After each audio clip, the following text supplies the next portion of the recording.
Mr. Keurig. Well, no fear, Mr. Chair. I don't think that there's any reason to be afraid.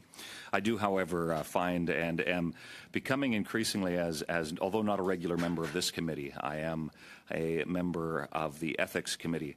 And what I've found so incredibly disappointing is that you have at every turn, every committee, the Liberal government propped up by the NDP, a willingness to do everything imaginable to cover up, to shirk responsibility, to hide behind procedure, behind whatever it takes to keep answers from being made public. You know, Mr. Chair, this goes far beyond politics. We have seen over the last number of years a profound erosion of trust that has taken place in our national institutions.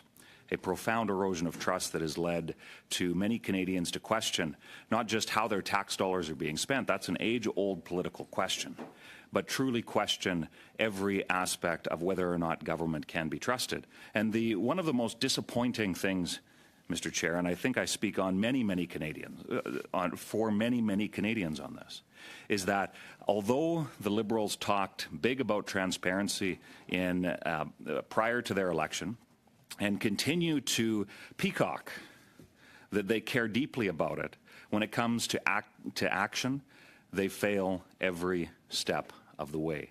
And Chair, to ensure that I keep this brief, I won't go through the many examples that I could point out where that has been the case, and in many cases where they will truly talk out of both sides of their mouth. And I've seen members of this committee that have been truly that have misrepresented what is trying to be accomplished here. But Chair, if I could, just to ensure that members of this committee, as the book that governs us when it comes to the work that we do here is known as Bosch and Gagnon, and I'm reading specifically from House of Commons Procedure and Practice, 3rd edition, 2017. On page 137, it says, and I'll quote here for the benefit of all here in the committee, so that they would remember that they first serve their constituents by the power of what is the supremacy of Parliament in our system. That's important, Chair,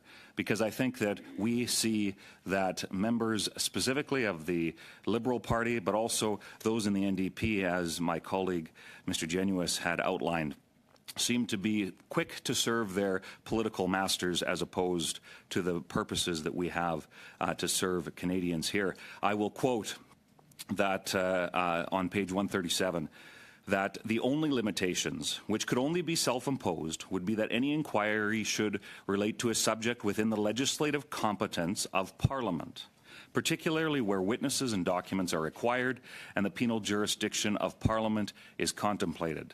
This dovetails with the right of each House of Parliament to summon and compel the attendance of all persons within the limit of their jurisdictions.